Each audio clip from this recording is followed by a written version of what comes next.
The U.S. Arab Radio Network is proud to offer the Ray Hanania Show with veteran journalist Ray Hanania, the U.S. correspondent for the Arab News newspaper. U.S. Arab Radio broadcasts content Monday through Friday at 8 a.m. on WNZK AM 690 in Detroit, WDMV 700 in Washington, D.C., and simulcast through stations around the country. Programs will rerun from 5 till 6 p.m. Visit us on Facebook at U.S. Arab Radio. And we're also streaming live on Facebook.com/Arab News.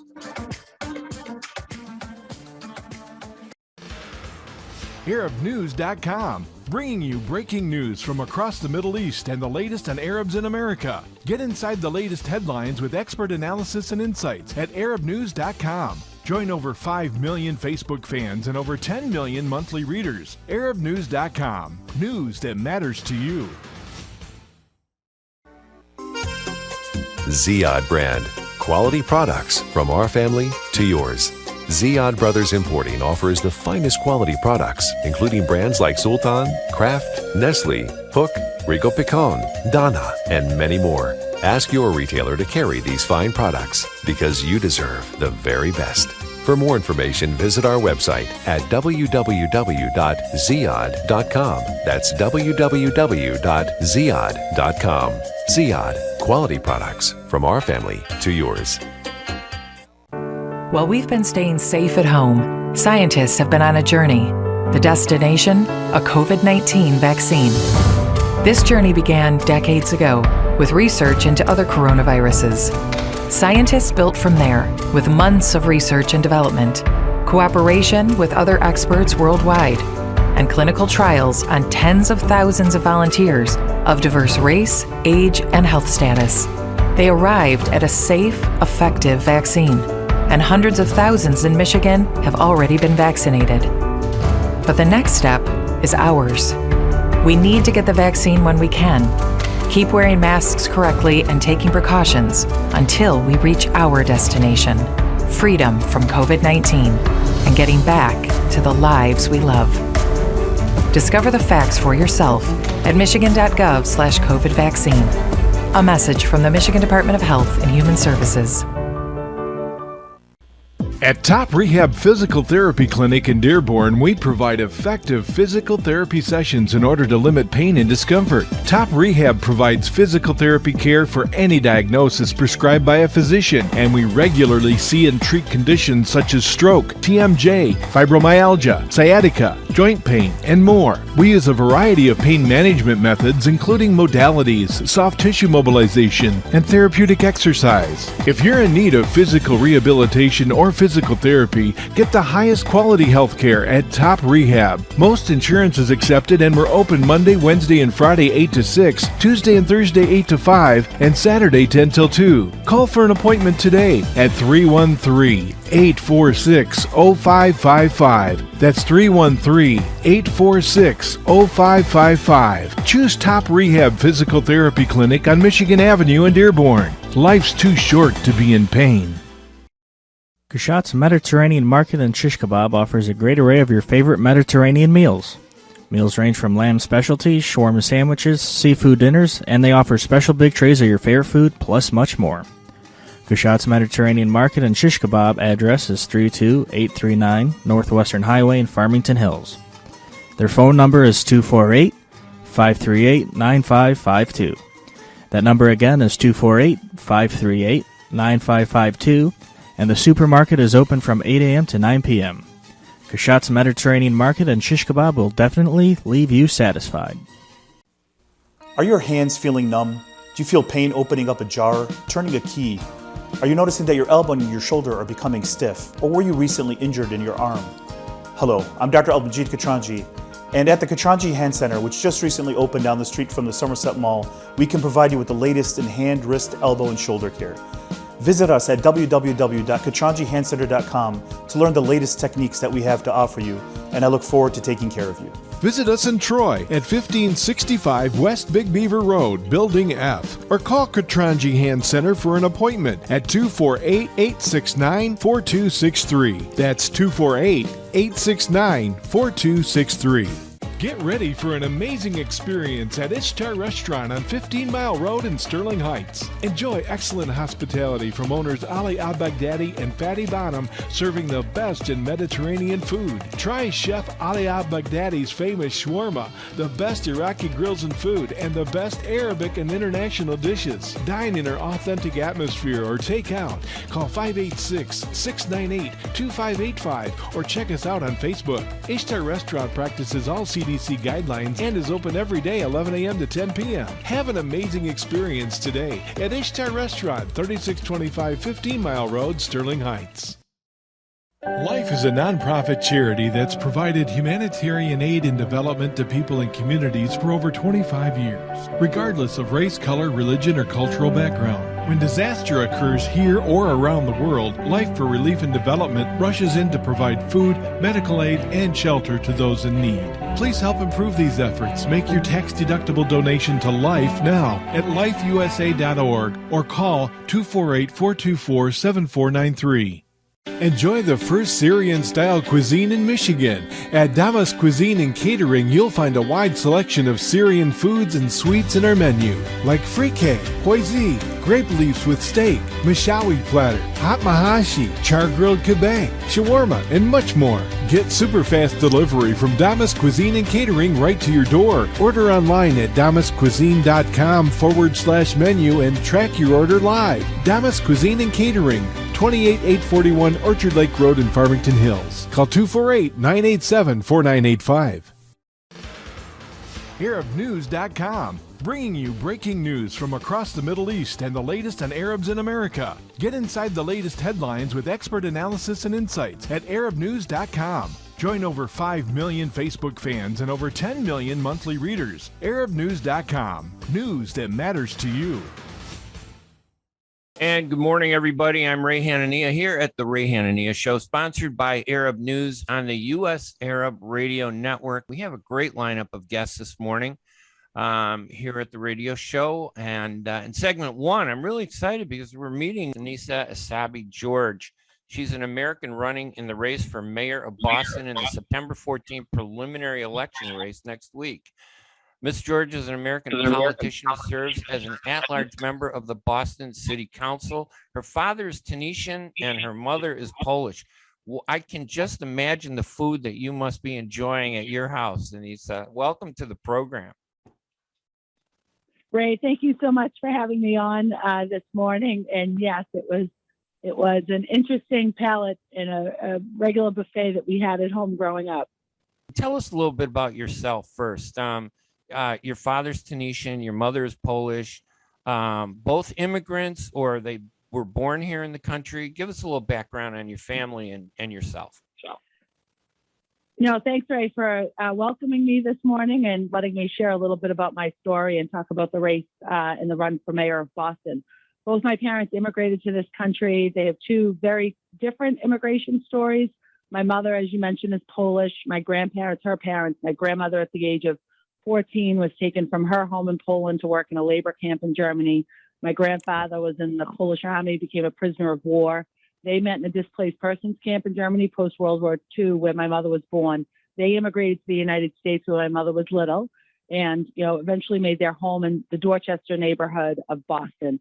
My dad is Tunisian, went to work in France as a young man. My mother had gone to school and studied French to be a French teacher, so found herself visiting France, met my father. He followed her here on a 90-day fiancé visa, which, as you can imagine, my mother, bringing him home, it's different than, meeting someone at the coffee shop or going on a regular date. But he, my mother is Polish Catholic. My father, obviously Tunisian and Arab, a Muslim. And with a little bit of negotiating, my parents were eventually married and lived a wonderful life for almost 40 years. Unfortunately, I lost my father about 10 years ago.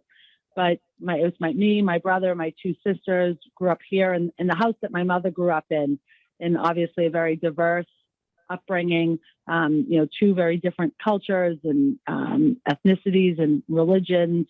But for my parents, education and hard work and community were a big part of their lives and something that they shared very rigorously with me, especially the school piece, and just grateful for the opportunities both my parents and their experiences gave me.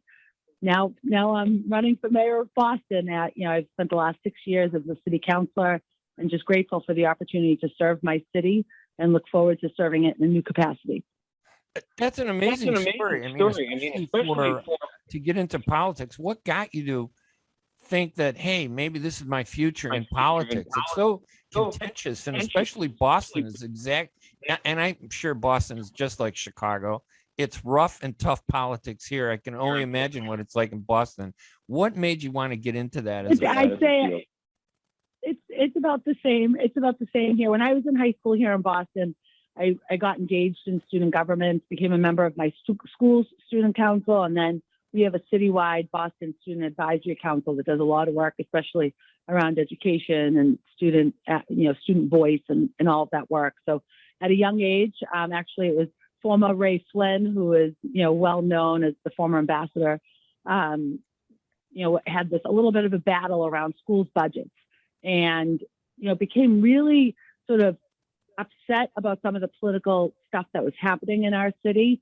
And, at a young age, that municipal government is so important to what's happening in everyday life. And said to my parents, said to my father specifically, someday I'm going to run for mayor of Boston. I'm 15, 16 years old at this point. And my father said, he was very, very direct and said, an Arab girl with an Arab name will win nothing in this city. Consider a life in law, go to business school, do something else. And, he was always my biggest cheerleader, my biggest supporter. He always encouraged me to, strive and set high goals, but he just didn't see a future for me in politics because of the city that he had come to. And his experience was not always an easy one, being an immigrant to the city, being a foreigner, being an Arab, being a Muslim. So I'd always had an interest. So eventually went on to college and started teaching, and I taught for 13 years. My father was over the moon that I chose a career in education. But, politics and municipal government just kept calling my name. And I think, today I think a lot about my father's experience. I think a lot about the words he shared with me as a young kid. And I jokingly say, it's about the work, especially as a former teacher. I'm a small business owner. It's about helping our vulnerable residents. But I also on occasion tap into my 15-year-old self. I'm going to prove my father wrong, as a good Arab girl should always strive to do. And I'm just grateful for the opportunity to serve. My understanding is I'm the only Tunisian American elected to office in the country. A number of years ago, I did a exchange program to Tunisia and was excited to meet some other elected Tunisian Americans, and there was none, and it made me sort of sad. And I hope that Arab American women in particular will look at opportunities in politics and in government and elected office. Yeah, and this is great. I think for Arab Americans, they should know who you are, and it is interesting to be the first Tunisian to hold public office. You've been a member of the Boston City Council. It said delegate at large, and I'm not sure how that's different from Chicago. We call them aldermen, members of our city council. You actually sit on the city council and have been a member on the city council, and is it at large, meaning you're elected from the entire city or from a ward? That's exactly it. So we have a 13-member city council. 9 are districts. So the city of Boston is divided up into 9 sections, and then 4 of us are citywide or at large. So I'm elected by the entire city of Boston and have been. I'm in my 3rd term now, and just excited to run for mayor and excited to be a front runner, excited about the feedback and momentum we have going into the last, I think it's 6 days now, to the preliminary. We have a preliminary here in Boston. It's a nonpartisan race. So the top 2 vote getters will move on to the general election or the final election November 2nd. And I bet running citywide actually gave you an advantage running in this election, right? If you were just an award, who would know you? I mean, they'd read about you and things, but running citywide, that's probably given you a base, because according to the latest polls I've seen, you're neck and neck with, I think it's Michelle Wu, who's also a delegate at large, I think, a member of the Boston City Council. And, they're saying, Yeah. well, she's leading slightly, but, there's a margin of error there. And I think it's tied. I think you're doing great. You two are the leaders.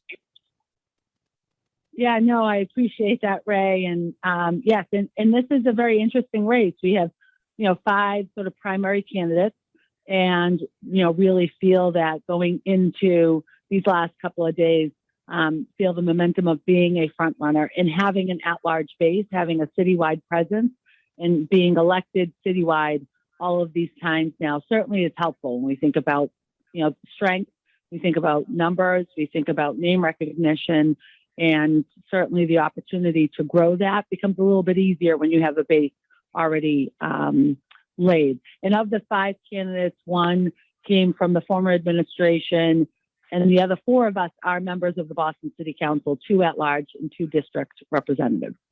Was it hard running as a woman and an Arab American in your first election, the very first time you ran? I'm going to assume that was about 12 years ago, right around then, because you have 4-year terms. No, 2-year terms. 2-year terms. Oh, okay, 2-year terms. The mayor has 4-year terms. The council has 2-year terms, which it's an interesting dynamic when you think about the balance between the city council and the mayor. And we have a strong mayor system here in Boston. So I ran actually 8 years ago. I lost my first race. There were 19 of us on the ballot the first time I ran at large, and finished 5th in the top 4 vote getters win. So although it was a loss, it was a very successful run. And I ran again in 2015, and I beat an 18-year incumbent to earn my seat on the council, and have continued to improve both the numbers and rank in every election since. The work is hard. Campaigning is hard. When I started this effort in 2013, my boys, I have 4 children who are now, my oldest is 16 and I have 15-year-old triplets. So they were, wow. 8 years younger, and, certainly creates an added dynamic to running for office, being the mother of 4 children. My husband and I have worked out a pretty solid system in how we manage all of this. And I've got a great, sort of community around me. My mother, is still with us and local. My in-laws are local. My sisters, are local. And that's really wonderful that they share in this experience with me. And, especially with my boys, with my kids, I try to limit their exposure, because politics can be difficult. It can get a little chippy, especially in these final days. So, working and educating my boys, especially on what they see on social media, what they're experiencing, what they're hearing, and to try to keep open lines of communication with them. What was being an Arab? Were you identified as Arab when you first ran? Did that come up, or was that an issue at all? Now Boston has changed considerably, but even 8 years ago when you first ran, lost, then came back 2 years later and won, was it an issue, or is Boston acclimating to the growth of the ethnic identity there? It's 65% are people of color. Yeah, no, it's definitely been a changing dynamic here in the city of Boston. I'd say the first time I ran in 2013, it was more interesting to be a female in the race, and those dynamics have shifted incredibly. When in 2013, the first time I ran, there was only one woman on the council. It's Congresswoman Presley now, who's now in the Congress. That year added a second woman. When I joined the council in 2015, 2 more of us had joined. The next term, 2 more women had joined. So that the number of women, now we have a majority female council, which was only 8 years ago. We had 1 woman sitting on the Boston City Council. And, the Arab population here in Boston is growing, but it's growing slowly. And we see it in certain parts of our city. We don't have sort of a critical mass here in the city. So being an Arab comes up in some conversations. It's more of like an inquisition, like an education and an introduction to the Arab community, to the Tunisian population and sort of culture and religion. We do have in Boston a very large Lebanese population. And again, in parts of our city, they tend to be, and they've been really great supporters in this race. as an Arab woman, engaging with them has been a lot of fun and sort of reconnecting with my own roots. I haven't been, I was in Tunisia just a few years ago, and obviously with COVID and the pandemic and all of that, it's limited my ability to get there for a visit. I look forward to returning to Tunisia. My family is there, my grandmother, my aunts, my uncles, and I tell my children, hundreds of cousins, and I look forward to returning. I actually, when I went a few years ago, we had initiated conversations around creating a sister city program between Tunis and Boston.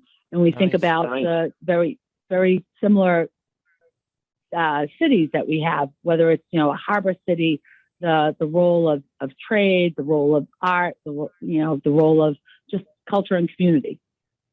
And your the background there, I know they're like the woman power, I think, in politics. We've seen a rise in that. Actually 7 candidates, 5 have really done very well, or at least 4. And those 4 out of the 7 that have done well, all 4 have been women, correct? What is a female mayor? And I'm not saying there's anything wrong with it. I mean, what is it? You're talking about a very macho city. And again, I'm talking about when I say Irish and politics, it's redundant. In Chicago, and I'm assuming it's like that in Boston. I love Boston. I've been there so many times. What is it? What do you think has changed that allowed women to really kind of step to the front of the stage and to dominate this election? It's amazing. Every mayor prior to now has been a white male, mostly Irish, I think. Yep. No, that's accurate. I think that, women are coming into their own power here in the city of Boston. And a lot of that, obviously, the 4 of us come from the city council.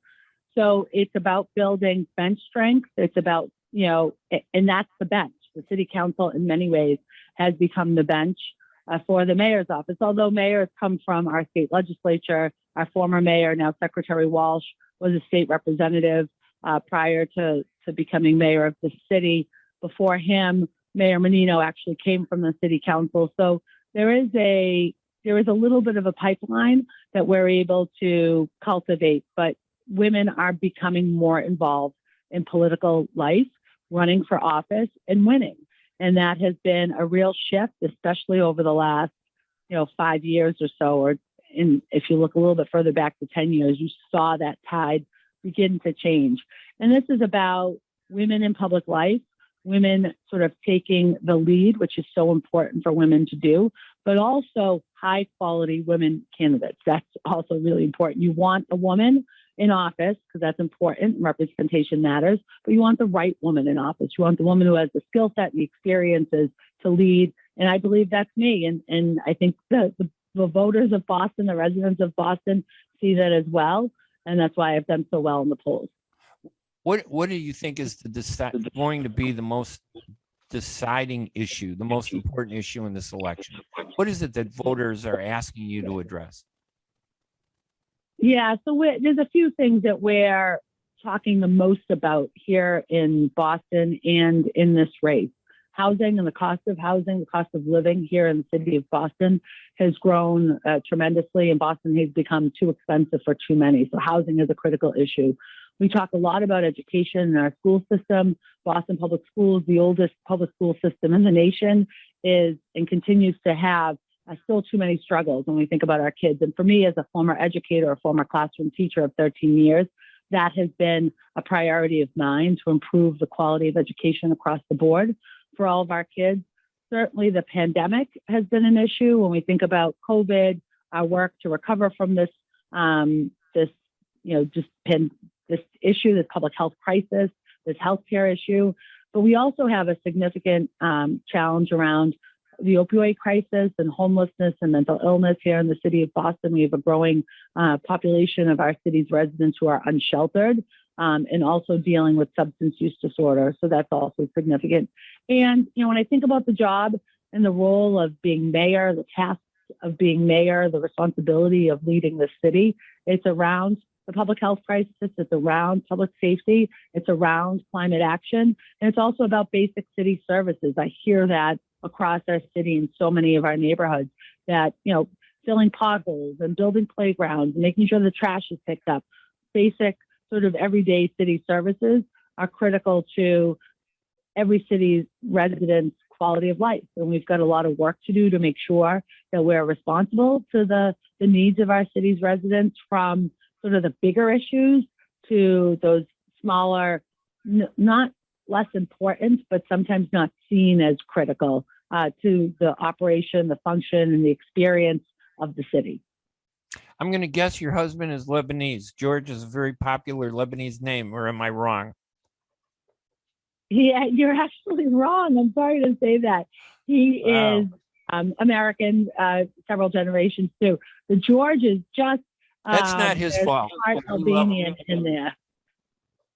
That's interesting. Okay, Albanian. That's what a mix. I mean, that has to be phenomenal. The background you have, the candidates running in office. I know that we pretty much cut into all the time we were going to have with you, but what is your website if people want to support you to get more information? Where should they go if they want to look you up?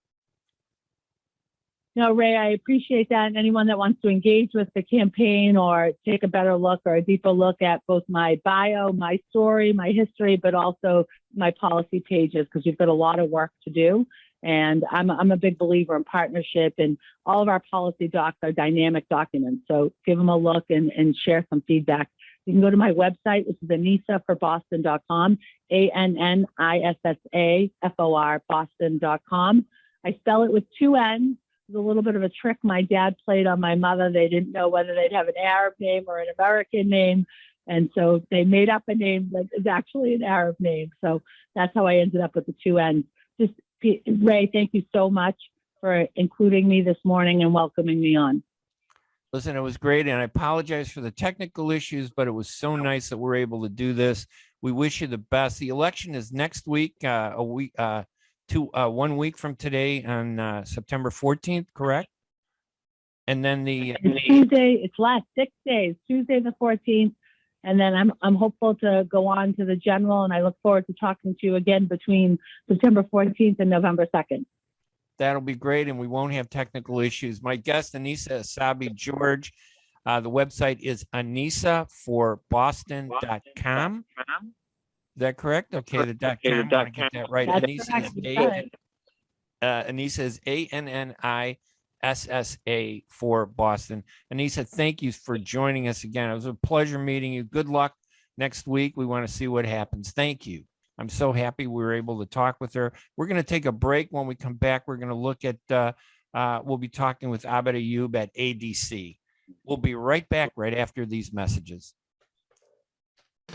ArabNews.com, bringing you breaking news from across the Middle East and the latest on Arabs in America. Get inside the latest headlines with expert analysis and insights at ArabNews.com. Join over 5 million Facebook fans and over 10 million monthly readers. ArabNews.com, news that matters to you. Imagine you're on a train track. Somewhere miles away, a train is headed your way. You can't see it yet, but it's coming, slowly but surely. If you have prediabetes or you're at risk for type 2 diabetes, you may be on the wrong track, and diabetes could be heading your way. Bit by bit, the danger is getting closer and closer. So should you stay on the track you're on now or move to make a change and reduce your risk? If you have prediabetes or you're at risk for type 2 diabetes, you may qualify for the National Diabetes Prevention Program in your local community. This one-year program could be the ongoing support you need to put you on the right track. Not only did participants lose weight, they cut their risk of type 2 diabetes in half. Ready to get on board for a healthier future? Learn more about the National Diabetes Prevention Program and what else you can do to manage and prevent diabetes at michigan.gov/diabetes. A message from the Michigan Department of Health and Human Services.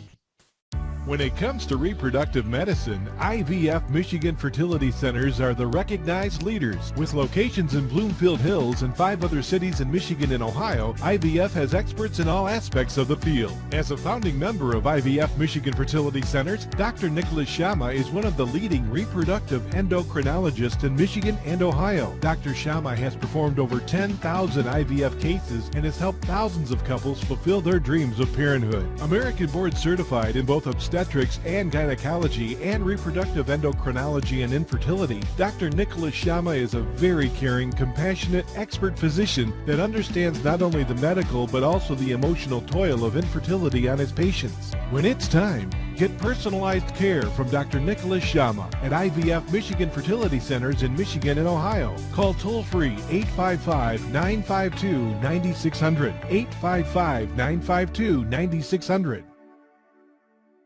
While we've been staying safe at home, scientists have been on a journey. The destination, a COVID-19 vaccine. This journey began decades ago with research into other coronaviruses. Scientists built from there with months of research and development, cooperation with other experts worldwide, and clinical trials on tens of thousands of volunteers of diverse race, age, and health status. They arrived at a safe, effective vaccine, and hundreds of thousands in Michigan have already been vaccinated. But the next step is ours. We need to get the vaccine when we can. Keep wearing masks correctly and taking precautions until we reach our destination, freedom from COVID-19 and getting back to the lives we love. Discover the facts for yourself at michigan.gov/COVID vaccine. A message from the Michigan Department of Health and Human Services.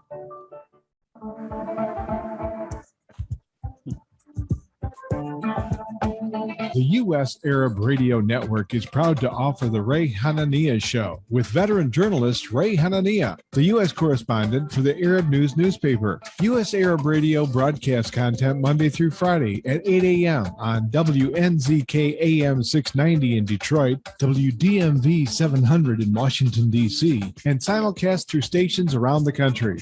Programs will rerun from 5 till 6 p.m. Visit us on Facebook at U.S. Arab Radio. And we're also streaming live on Facebook.com/Arab News. And welcome back to the Ray Hanania Show here at WNZK AM 690 Radio in Detroit, where we're broadcasting live, and at WDMV AM 700 Radio in Washington, D.C., where we're broadcasting live.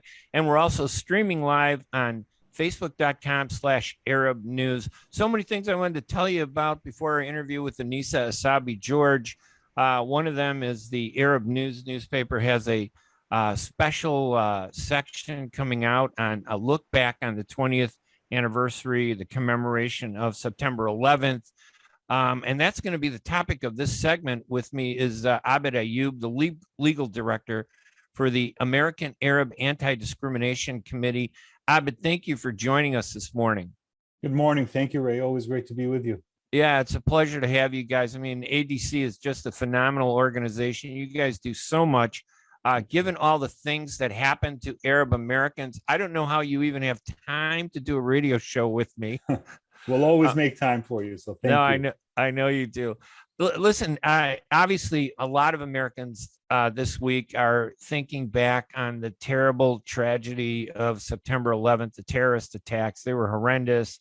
I just remember how my life changed. The job I was at changed. The way people looked at me. I had people come up to me and say, "Hey, why did my people do that?" And I'm thinking, what? People from the south side of Chicago did something? We were always discriminated against as Arabs in this country. But after September 11th, it took a kind of like a bifurcated, sharp turn. On the one hand, it was real bad. On the other hand, people with some sensibilities started to look at us a little more serious and fairly. So we got advantages and disadvantages. But one of the issues that always bothered me after September 11th and in the weeks and months that followed were these killings that took place. They called them backlash killings. Yeah. Not all of them were even Arab. Right. A lot of them were Muslim. All you had to do was look Middle Eastern. A lot of them were Sikh, Indian or Pakistani, and Americans that were so angered, they went out and they murdered people. Tell us a little bit about this. I know ADC did a report on this. I've written a number of stories about it. Give us an overview of how serious was it? Was it just a fluke, a few people, or was it serious enough? And, do Americans even recognize these victims? So thank you, Ray, and thank you for covering that point. And look, the aftermath and the backlash after 9/11 was serious. And anytime you have a loss of life due to violence, whether it be through, the senseless terror attacks that occurred, that day, it's always serious. And the aftermath and the backlash from the community is something that against the community is something that should be taken seriously as well. And as you mentioned, there were a number of, backlash murders. The first victim of a hate crime after 9/11 was actually a Sikh American, Balbar Sodhi, who was shot while in Arizona while working at a gas station. So it's out in Mesa, Arizona. These types of incidents played themselves out shortly after 9/11 in the years following after 9/11.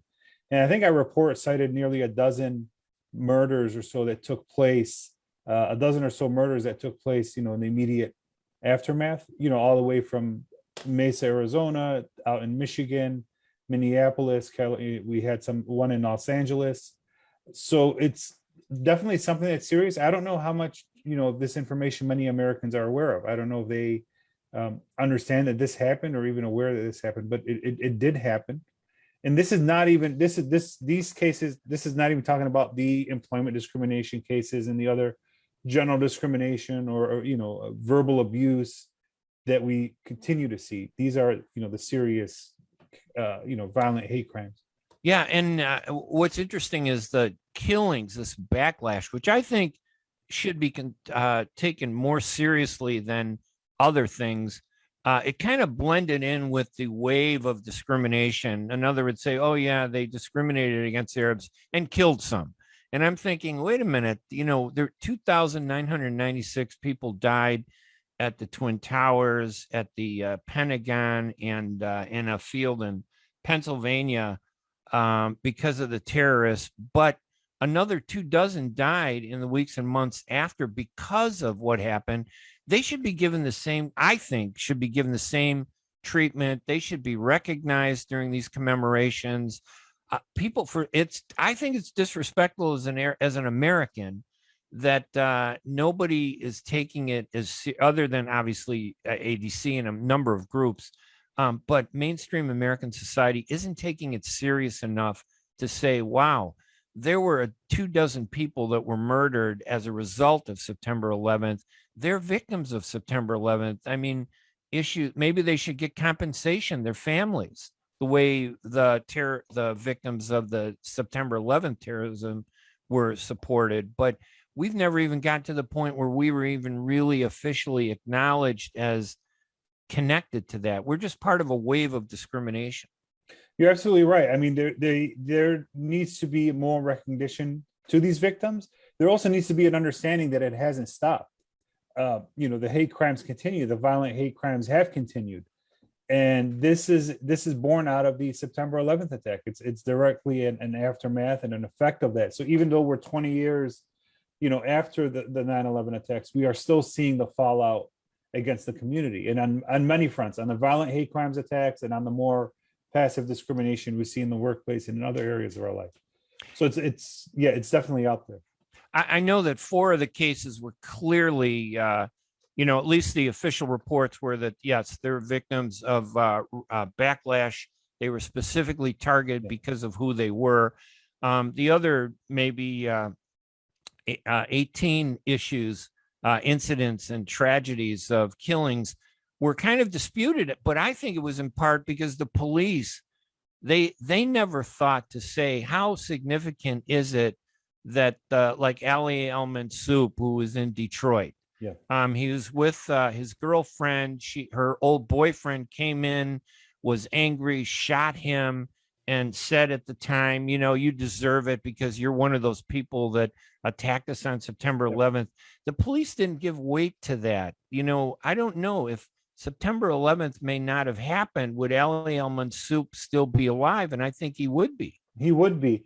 And look, you touched on one important point, and that's, law enforcement was not equipped after 9/11 to address hate crimes and to address our concerns. There wasn't a category for an anti-Arab hate crime on the DOJ form until about 2011 or 12, after ADC intervened and we petitioned for inclusion on that box. And hate crime laws are generally hate crime reporting is generally hard to enforce. Many municipalities won't bring hate crimes charges or won't even investigate hate crime charges. So it's definitely a flaw in the law enforcement and in the way these charges are brought. And it's an issue we've picked up on over the past 20 years, and something that is to be taken seriously. But you're absolutely right. Law enforcement was not in any way equipped. They didn't have the understanding of the community, and they didn't have the knowledge of, I think, even hate crime laws within their own districts or jurisdictions. And that's why we see such little action that was brought against some of these perpetrators. And I'm a big supporter of the police. I mean, everybody in Chicago knows that I'm a big supporter of the police.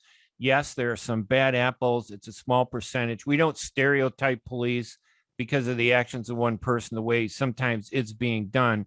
But I have to say that there are instances where members of the police are like the rest of America, and their anger overcomes their logic, and they look at us and they say, it's your fault. What did you and I have to do with September 11th? We had nothing to do with it, right? I served during the Vietnam War. You're an American citizen. You pay your taxes. You live law-abiding lives. We support everything American.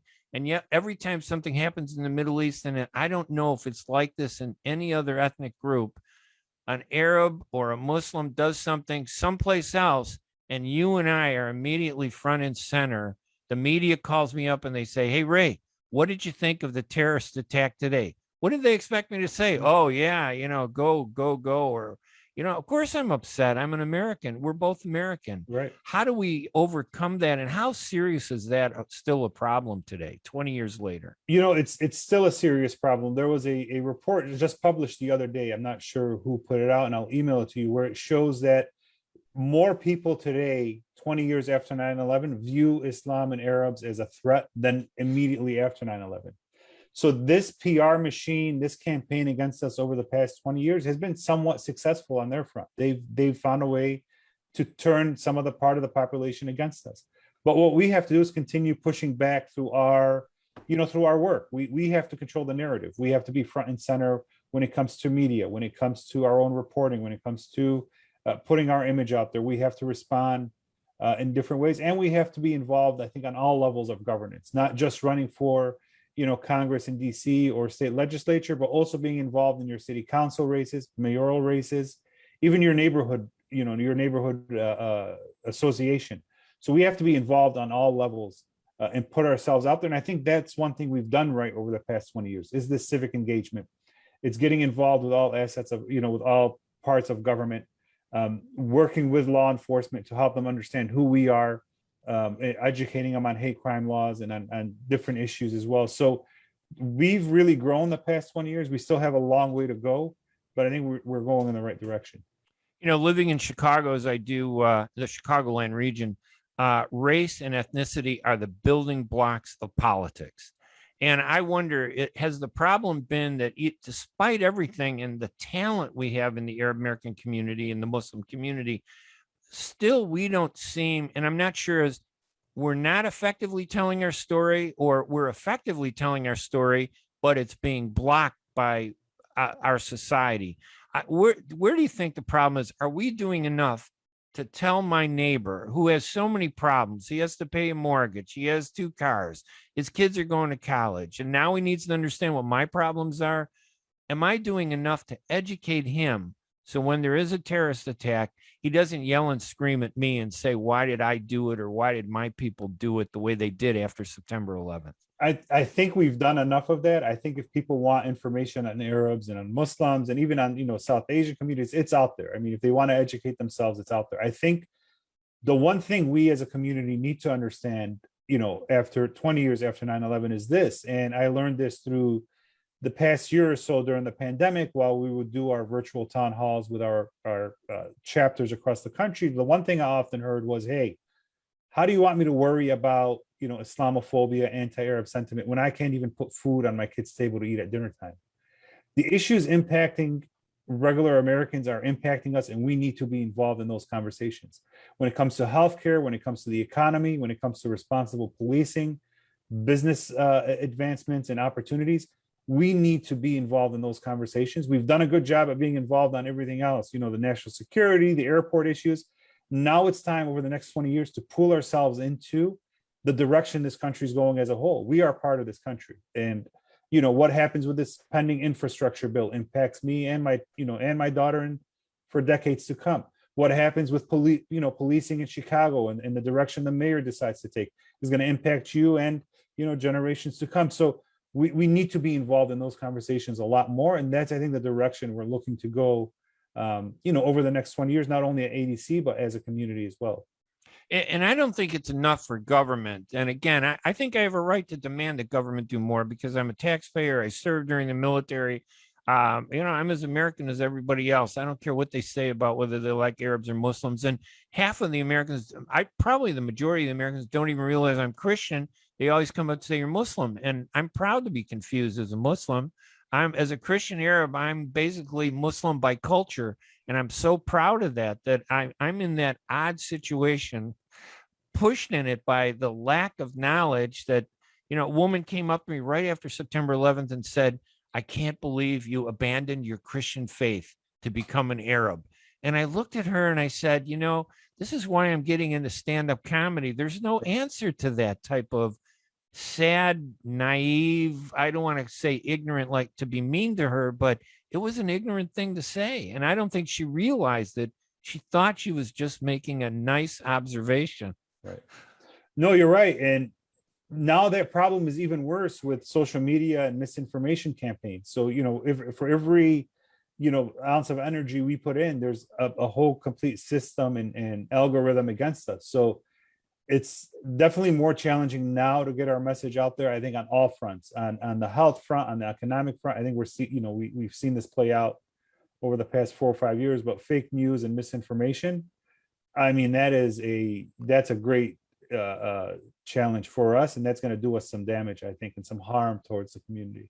Yeah, I hate, because I've been in journalism for so many years, I hate the idea of any kind of censorship. I'd rather see the ugliness so it can be identified than have the ugliness pushed aside and pretend it's not there. Because when we pretend something's not there, as with ADC, that we can't fight the anti-Arab hatred or the Islamophobia and anti-Muslim hatred if we don't see it. And if it's pushed out of sight, sometimes how do we know it's happening? How are things today, 20 years after September 11th? Far better, okay, still far to go. Where would you rate it, the situation for Arabs and Muslims in this country? Look, I think it's definitely far better in that, we've organized ourselves as a community. I think there's a better understanding of who we are as a community. I think the backlash, when you really break down the hatred towards the community, we can pinpoint where it's coming from. We understand the misinformation campaigns. We understand the machine and the money that's behind it now. And that you're right, that makes it easier to attack, but we have to organize and counter that. And I think we've pulled ourselves into conversations on, again, almost every level of governance across the country. You have people, Arabs and Muslims and Arab Christians as well involved in running for races on traditional platforms, whether they be Republican or Democrat or independent. They're running on platforms that have nothing to do with their race or ethnicity. They just happen to be an Arab running for this position. Right. But their qualifications are, far more than just being an Arab. And I think that's important. We are seeing more of that, but there is still a little bit more work for us to do. And don't we have to see ourselves in the mirror of American life? I mean, when I turn on the TV, I rarely see Arab. Now, I notice that there's more emphasis to understand Muslims. And again, I'm not being critical of Muslims, but they have benefited, I think, from the post-September 11th world. People tend to talk about us as Muslim rather than Arab. And I'm not saying that that's a problem, but the fact that the Arab identity is being pushed down a little bit because of that, and not because of Muslims, but because of the way Americans look at it. It's kind of a touchy topic because, in our community, if you start talking Christian and Muslims, They say, hey, we're all the same. Why do we got to talk about them? But we're not all the same to Americans. We're all the same to us. Yeah, we're not all the same too. I mean, we are the Americans look at us as the same, whether you're Arab, Muslim, Christian, Pakistani, whether you're, Afghan, they look at us as all the same. And even the perpetrator of a hate crime looks at us as the same. There is a differentiation, of course, between Arab and Muslims and how that gets portrayed in the media and the factors behind that. I think that's a longer conversation we can have. But the one thing I would say is there has been a coming back to the Arab culture and identity within the community. There's been a lot more pride and understanding in who we are because of 9/11 and particularly because of the Arab Spring and what happened, afterwards. There's been more of a coming back to the Arab identity and the Arab culture. And I think that's something we'll continue seeing. Look, you can be a proud Arab and a proud Muslim, a proud Arab and a proud Christian. I mean, you can be all. That's the beauty of being Arab, is we are diverse. We have a rich background religiously, culturally, and that's going to continue. And I think we're seeing a lot more people coming back to the to the culture and to the identity and pushing it forward over the next few years. Do you think our internal fighting in our community goes a little too far, or is that not an issue anymore? There's always going to be internal fighting. Sometimes it does go too far. We're an emotional people. We're an emotional people, but look, I think in this country as a whole now, you have the woke culture and you have the cancel culture on both sides that will, looking to bring people down for a mistake they may have made 10, 15 years ago, regardless of how remorseful or how much they apologize. And I think that's just an error, where we are in this country, and we're going to have to navigate it. And I don't think we're immune to that. I think we see that in the community. Sometimes it's right. Sometimes it's, most of the time it's wrong. I'm a true believer in the, doctrine of redemption. I think people should have an opportunity to redeem themselves before their careers are over or before they're, canceled off the scene. But this is just where we are, and we have to navigate it. And I think we'll get through this and mature through this phase. And the American Arab Anti-Discrimination Committee is one of the leading, if not the leading organization fighting for the rights of Arabs and Muslims, addressing discrimination. You're a non-political organization. You're there to kind of deal with issues that not just impact Arabs and Muslims, but Americans because it impacts them. When someone discriminates against somebody, it has an impact on their lives. What's the terrain like in the U.S.? Is there a place that's more, I don't want to say dangerous, but has more anti-Arab or anti-Muslim issues than others? Is there a place in the U.S. where, wow, these people love us so much, there isn't one person that dislikes an Arab? What's the terrain like in terms of where we're welcome and where we're not welcome? Look, I think it's important to separate between, government actions and the people on the ground.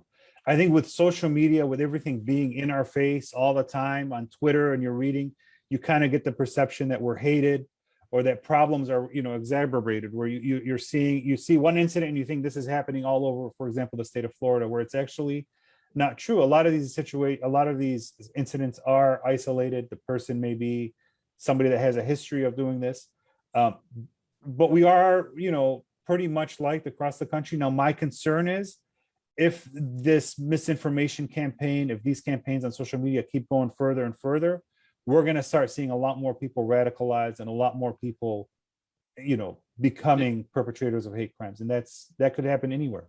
It's not isolated to a single state. Do you think the media plays a major role or a minor role in fueling the problems that we face as an ethnic and religious and national group? Well, I think, to answer that question, I think we have to look at how, the definition of media has changed over the past 20 years. That's true. I think now you have, a lot of these far right-wing news outlets that, are responsible for what's happening. And look, and I'm not saying that the left-wing media or the left-leaning media is not, they're responsible as well. They have their issues. And I think the one commonality between four administrations over the past 20 years is the war on terror and the way they treat Arabs. Not one of them has changed. From Bush, Obama, Trump, and Biden, they've all treated us the same. Not one of them got rid of sections of the Patriot Act or surveillance or changed their tone or didn't talk about us through a national security lens. So it's still, happening even with a Democrat in office. But the change in media, the change in media outlets, social media, this is something we as a community need to take, keep an eye on, be involved in, and try to use those same tools to our advantage. And I know I had mentioned to you in an email that in Chicago, we're seeing this disturbing trend of the city has put together a task force of police and inspectors because they think by targeting not just Arab-owned, but ethnic-owned grocery stores in the heart of where the violence is, they're going to somehow discourage the street gang members from coming out and shooting people. And I'm sure it's a national story, even in Washington, D.C., that Chicago's violence has skyrocketed. Over Labor Day weekend, 61 people were shot and 6 people were killed, including a little boy who was sitting in his house getting his hair braided when a bullet came right through the window and killed him in front of the friend. It just amazing. These are troubling trends that have to be examined. But are there other issues like that around the country that we should be aware of, that we should pay attention to? Well, look, it's we had 63 shootings over the weekend in DC, so there's definitely something. Wow. And why is it that they treat Chicago worse than not to say that I want to blame DC, it's horrible, and there's definitely something that needs to happen in a real grown-up conversation between everybody that cares about this issue. And I was reading the email you sent this morning about the what's happening with the business owners, and this is where it's going to take some creative solutions to bring the business owners down and sit down with the mayor's office and say, hey, here's what we can do. We had a similar situation in Detroit years ago where and they implemented a great program, which I can email you about. Maybe that's something that can be done, but there has to be these conversations. And look, and it's funny you brought this up now, but the discrimination against Arab business owners, that's one thing we also saw after 9/11. Right. And this is a quiet discrimination, where it's very passive, where they come in, they check a few things and they say, well, we're going to shut you down for a week. We're going to shut you down for 2 weeks for something very minor. Right. And there's ways to resolve that. You don't need to shut down the business, but the business owner needs to understand, hey, I need to take some measures. If there's, a crime spree happening in front of my shop or my gas station, maybe I need to put up brighter lights. Maybe I need to put up HD cameras to see what's happening. In other words, that person can help, but that person can help, but you don't help them by shutting them down. Of being the problem. Yeah, they're not the problem. Right. You can. They're a problem when there's blight, when there's and we can get it's a longer conversation. But but if they're take care of their business and work with the city, right, I don't think you shut them down. No. Abed, listen, thank you so much for joining us. What's the website at ADC again for our listeners who want to visit and get more information? Very easy. It's adc.org. Perfect. Abed, thank you. Ayoub, our legal advisor at the American Arab Anti-Discrimination Committee. Abed, it's always a pleasure to have you on the radio show. We appreciate your support. And I want to thank everybody that's watching. Again, we appreciate that. And we will see you next week here at WNZK AM 690 in Detroit and WDMV AM 700 in Washington, D.C., and streaming live at facebook.com/Arab News. I'm Ray Hanania. Have a great week, everybody. We'll talk to you later. Bye-bye.